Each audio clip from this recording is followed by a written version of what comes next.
स्वागत आप सबों का हमारे यूट्यूब चैनल पे। देखिए आज मैं आप लोगों के लिए लाया हूँ ज्योग्राफी सब्जेक्ट का है। और ज्योग्राफी के जो सेट हैं ये सेट आपका 6 है। 6 सेट आपको देखनी पड़ेगी क्योंकि सभी सेट में महत्वपूर्ण क्वेश्चंस को कराया गया है। आपको सेट देखने के लिए यूट्यूब के प्लेलिस्ट में जाएंगे और प्लेलिस्ट में आप वहाँ पे लिखा रहेगा 12th ज्योग्राफी। आप 12th ज्योग्राफी को में जाएंगे प्लेलिस्ट के, उसके बाद नीचे चले जाएंगे सबसे नीचे, और नीचे में सभी सेट जो है 1 2 3 5 6 सेट होगा। और ये सेट आपका वहाँ पे लिखा होगा थंबनेल में 2023 जहाँ-जहाँ लिखा होगा आप 2023 को क्लिक करेंगे और सभी सेट को 1 से 6 तक कवर कर लेंगे। जो कि मस्ट इम्पोर्टेंट क्वेश्चंस हैं, सभी वीवीआई क्वेश्चंस हैं, इसलिए आपको सभी को देखना अनिवार्य है। तो पहला क्वेश्चन से देखिए हम लोग आगे बढ़ते हैं। कहता है मुंबई में पहला आधुनिक सूती वस्त्र कारखाना स्थापित किया गया था क्योंकि मुंबई एक पत्तन है। मुंबई एक वृत्त के केंद्र था। यह कपास उत्पादक के क्षेत्र के निकट है। इनमें से सभी, देखिए यहाँ पे जो मुंबई एक वित्तीय केंद्र था, वृत्त केंद्र नहीं होगा, वित्तीय केंद्र है, इसलिए आपको याद रखना है ये क्या हो जाएगा, वित्तीय केंद्र। यहाँ पे टाइपिंग नेम क्या क्या है, थोड़ा सा मिस्टेक है। ये सभी के सभी आपके क्या हो जाएंगे, सही हो जाएंगे, क्योंकि आधुनिक सूती वस्त्र का कारखाना स्थापित करने का कारण यही था। ये सब आप लोग देख सकते हैं। दूसरा नंबर है प्रादेशिक नियोजन का विशिष्ट लक्षण है आर्थिक व्यवस्था में विभिन्न सेक्टरों का विकास, परिवहन जाल तंत्र में क्षेत्रीय भिन्नता, क्षेत्र विशेष के विकास का उपागम, ग्रामीण क्षेत्रों का विकास। तो देखिए इस समस्या से राइट आंसर हो जाएगा आपका क्षेत्र विशेष के विकास का उपागम जो है प्रादेशिक नियोजन के एक प्रमुख लक्षण के अंतर्गत आते हैं, इसलिए सी आपका राइट आंसर हो जाएगा। नेक्स्ट है भारतीय रेल प्रणाली को कितने मंडलों में विभाजित किया गया है, 12 9 20, इनमें से कोई नहीं। तो देखिए इनमें से कोई नहीं होगा क्योंकि इसको जो इसका जो मंडल में विभाजित किया गया है, 16 पहले था अब 17 हो गया है, यानी कि 17 मंडलों में इसको विभाजित किया गया है, इसलिए राइट आंसर आपका इसके अनुसार से क्या हो जाएगा, डी हो जाएगा। नेक्स्ट है भारत में वायु परिवहन सेवा की शुरुआत कब हुई थी। ये शुरुआत हुई थी 1947 1911 1921 1935। तो 1911 में जो है इसकी शुरुआत हुई थी, इसलिए बी आपका क्या हो जाएगा, राइट आंसर हो जाएगा। नेक्स्ट है पूर्व पश्चिम गलियारा जोड़ता है, किसको जोड़ने का काम करता है, कोलकाता को दिल्ली से, कानपुर को पोरबंदर से, गुवाहाटी को पालनपुर से, सिलचर को पोरबंदर से। ये जो जोड़ने का काम करता है, सिलचर को पोरबंदर से जोड़ने का काम करता है, इसलिए आपका जो राइट आंसर हो जाएगा डी हो जाएगा। नेक्स्ट है निम्नलिखित में से कौन स्थलाबद्ध पोताश्रय है। तो स्थलाबद्ध पोताश्रय कौन है ये पूछा गया, हल्दिया, मुंबई, विशाखापट्टनम या फिर एन्नौर। तो राइट आंसर आपका क्या हो जाएगा, हल्दिया आपका राइट आंसर हो जाएगा। चलिए तूतीकोरिन पत्तन स्थित है, पूछा गया कहाँ पे है, केरल में है, कर्नाटक में है, तमिलनाडु में है या फिर आंध्र प्रदेश में है। तो ये आपका तमिलनाडु में है तूतीकोरिन, इसलिए सी आपका क्या हो जाएगा, राइट आंसर हो जाएगा। नेक्स्ट है अम्ल वर्षा का कारण क्या है, काफी बार क्वेश्चन ये पूछा गया है अम्ल वर्षा के बारे में, बहुत इंपॉर्टेंट है, मोस्ट इंपॉर्टेंट क्वेश्चन है ये। जल प्रदूषण, वायु प्रदूषण, ध्वनि प्रदूषण, भूमि प्रदूषण। तो वायु प्रदूषण के कारण जो है अम्लीय वर्षा का कारण होता है। ओके नेक्स्ट हम लोग 9 नंबर में, भारत में प्रथम नाभिकीय ऊर्जा परियोजना स्थापित की गई थी।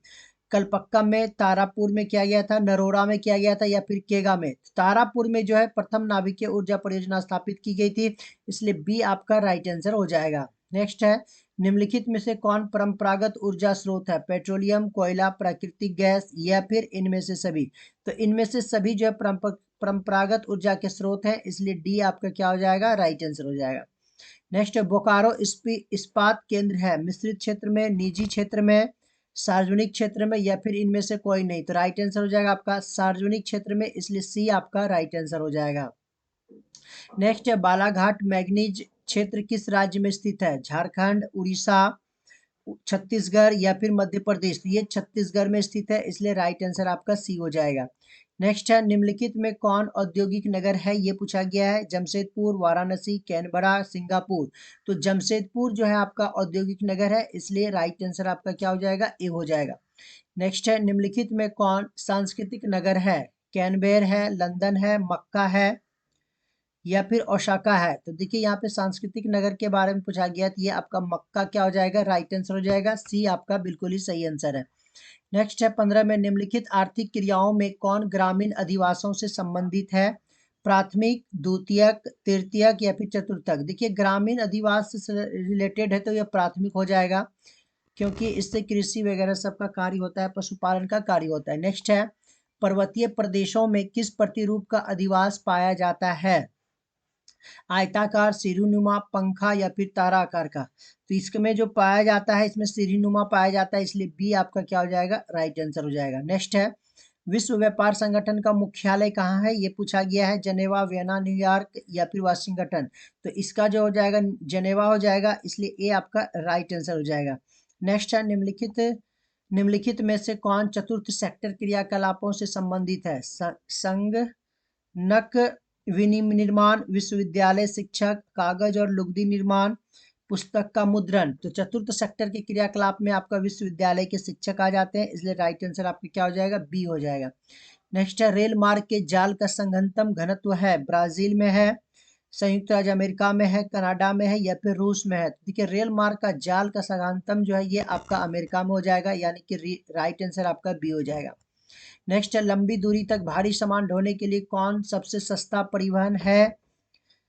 सड़क परिवहन है, रेल परिवहन है, जल परिवहन है या फिर वायु परिवहन? तो जल परिवहन सबसे सस्ता है, तो राइट आंसर क्या हो जाएगा? सी आपका राइट आंसर हो जाएगा। तथा बिग इंच पाइपलाइन प्रभावित करता है? जल को करता है, दूध को करता है, पेट्रोलियम या फिर तरल पेट्रोलियम गैस को करता है? ये पेट्रोलियम को करता है, तो 21 का सी आपका राइट आंसर हो जाएगा। नेक्स्ट है, भारत एक सदस्य है, साप्टा का है, OECD का है, आसियाना का है या फिर ओपेक का है? ये साप्टा का एक सदस्य, इन चार ऑप्शन के बारे में दिया गया है, तो ए आपका क्या हो जाएगा? राइट आंसर हो जाएगा। नेक्स्ट है, 23 में 2011 की जनगणना के अनुसार भारत की जनसंख्या थी 121 करोड़, 102 करोड़, 118, 131। तो 121 करोड़ था, इसलिए ए आपका राइट आंसर हो जाएगा। देखिए इससे संबंधित 2011 की जनगणना से संबंधित है, इससे संबंधित जितने भी क्वेश्चंस हैं आप सभी कर लेंगे, क्योंकि इससे एक क्वेश्चंस आता ही आता है। नेक्स्ट है 24 में, निम्नलिखित प्रदेश में कौन सुप्रलेखित प्राचीनतम नगरीय बस्ती है? मेसोपोटामिया, होंगहो घाटी हो गया, नील घाटी हो गया या फिर सिंधु घाटी हो गया? तो देखिए सुप्रलेखित प्राचीनतम के बारे में आपसे पूछा गया है, तो इसमें हो जाएगा क्या चीज? सिंधु घाटी की सभ्यता आपका राइट आंसर हो जाएगा, डी नंबर। 24 के बाद 25 में चलते हैं, कहता है किस भाषा परिवार की जनसंख्या सबसे कम है? 25 नंबर में पूछा गया है। द्रविड़ की, आस्ट्रिक की, भारतीय यूरोपीय की या फिर चीनी तिब्बती के? तो चीनी तिब्बती क्या हो जाएगा? आपका राइट आंसर हो जाएगा, डी। चलिए 26 में, मानव विकास सूचकांक में भारत के निम्नलिखित राज्यों में से किसकी कोटि उच्चतम है? ये पूछा गया है। पंजाब की है, हरियाणा की है, तमिलनाडु की या फिर केरल की? तो देखिए इसमें केरल आपका हो जाएगा मानव विकास सूचकांक में, और साक्षरता में भी इसका ज्यादा है। नेक्स्ट है, भारत की जनगणना के अनुसार निम्नलिखित में कौन नगर की परिभाषा का अंग नहीं है? जनसंख्या घनत्व 400 व्यक्ति प्रति वर्ग किलोमीटर, नगर पालिका निगम आदि का होना, जनसंख्या आकार 5000 व्यक्तियों से अधिक, 75% से अधिक जनसंख्या का प्राथमिक क्षेत्र में संलग्न होना। तो भारत की जनगणना के अनुसार जो है नगर की परिभाषा का अंग नहीं है, ये सब तो अंग का परिभाषा है, ये नहीं है, इसलिए राइट आंसर आपका क्या हो जाएगा? डी होगा। नेक्स्ट है, हीराकुंड परियोजना अवस्थित है? उड़ीसा में है, छत्तीसगढ़ में है, मध्य प्रदेश में है या फिर झारखंड में है? तो उड़ीसा में जो है हीराकुंड परियोजना जो है अवस्थित है, इसलिए राइट आंसर क्या हो जाएगा आपका? उड़ीसा। नेक्स्ट है, निम्नलिखित में से कौन सबसे छोटी है? कृष्णा बेसिन है, गोदावरी बेसिन है, तापी बेसिन है, नर्मदा बेसिन है? तो तापी बेसिन आपका सही हो जाएगा, तापी बेसिन जो है सबसे छोटी बेसिन है। निम्नलिखित में से कौन रेशेदार फसल है? ये पूछा गया आपसे। कॉफी, चाय, गेहूं या फिर कपास? तो रेशेदार फसल की है जिसमें रेशा होता है, तो इसमें आपका हो जाएगा कपास, यानी कि डी आपका सही आंसर हो जाएगा। हरित क्रांति से संबंधित है, 1 मिनट। हरित क्रांति संबंधित है खाद्यान्न उत्पादन से, चाय उत्पादन से, दूध उत्पादन से? इनमें से कोई नहीं, तो खाद्यान्न उत्पादन से ये संबंधित है, इसलिए ए आपका राइट आंसर हो जाएगा। निम्नलिखित में कौन भारतीय कृषि की समस्या है? निम्न उत्पादकता, विखंडित जोत, अनियमित मानसून या फिर इनमें से सभी हो जाएगा? तो देखिए भारतीय कृषि की समस्या ये सभी चीज है, इसलिए राइट आंसर आपका डी हो जाएगा। नेक्स्ट है, निम्नलिखित में से कौन मानव भूगोल का उपागम नहीं है? क्षेत्रीय भिन्नता, स्थानिक संगठन, मात्रात्मक क्रांति, अन्वेषण और वर्णन। तो इसका जो राइट आंसर हो जाएगा मात्रात्मक क्रांति जो है मानव भूगोल का उपागम नहीं है। देखिए नहीं है तो थोड़ा सा आपको इसमें विचार विमर्श करके आंसर करनी पड़ेगी। नेक्स्ट है, निम्नलिखित में से कौन विरल जनसंख्या वाला क्षेत्र है? ये पूछा गया आपसे, विरल जनसंख्या वाला। पश्चिमी यूरोप, दक्षिण पूर्व एशिया, उत्तर पूर्व संयुक्त राज्य अमेरिका या फिर पश्चिमी ऑस्ट्रेलिया। तो देखिए यहाँ पे पूछा गया विरल जनसंख्या वाला क्षेत्र, ये पश्चिमी ऑस्ट्रेलिया हो जाएगा, डी आपका राइट आंसर हो जाएगा। चलिए 35 में चलते हैं। कहता है निम्नलिखित संख्या में कम जनसंख्या के कार्यशील आयु वर्ग का प्रतिनिधित्व करती है। तो इसमें से क्या होगा? तो ये 15 से 59 वर्ग जो वर्ष है, वर्ग नहीं वर्ष होगा, ये आपका राइट आंसर हो जाएगा। ओके, नेक्स्ट है 36 में, निम्नलिखित देशों में किसका लिंग अनुपात विश्व में सबसे अधिक है? लेटविया, संयुक्त अरब अमीरात, फ्रांस, जापान। तो लेटविया का है, इसलिए आपको राइट आंसर क्या करना पड़ेगा? ए करना पड़ेगा। नेक्स्ट है, निम्नलिखित में से कौन विकास का सर्वोत्तम संकेतक है? आकार में वृद्धि, गुण में साधारण परिवर्तन, आकार में स्थिरता, गुण में धनात्मक परिवर्तन।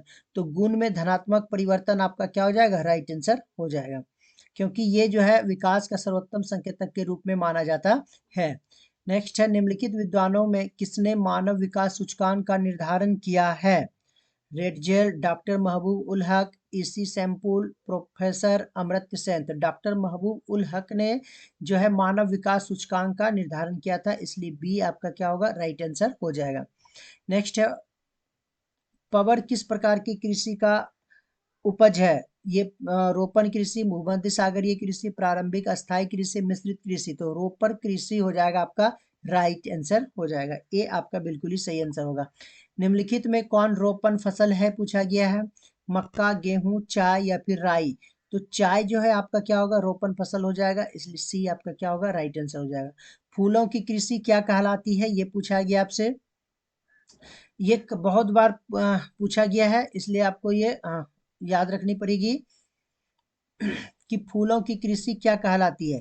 तो ये फूलों की कृषि को पुष्प उत्पादन भी आप लोग कह सकते हैं, क्योंकि पुष्प उत्पादन से संबंधित है, लेकिन फार्मिंग की बात की जाए तो ट्रक फार्मिंग के अंतर्गत ये भी आते हैं। ओके, नेक्स्ट है 42 नंबर में, निम्नलिखित में किस कर्तन दहन कृषि को कहते हैं? किस कर्तन दहन कृषि भी कहते हैं? यहाँ पे लगता है प्रॉब्लम किस नहीं किसे होगा, किसे कर्तन दहन कृषि कहते हैं? तो सघन निर्वाह कृषि, आदिम निर्वाह कृषि, विस्तार वाणिज्य अनाज कृषि, मिश्रित। तो इसको जो कहा जाता है आदिम निर्वाह कृषि के अंतर्गत कहा गया है। तो ओके, चलिए धन्यवाद। आज का वीडियो यहीं तक। आप लोग सभी स्वस्थ रहें, मस्त रहें और पढ़ते रहें। धन्यवाद।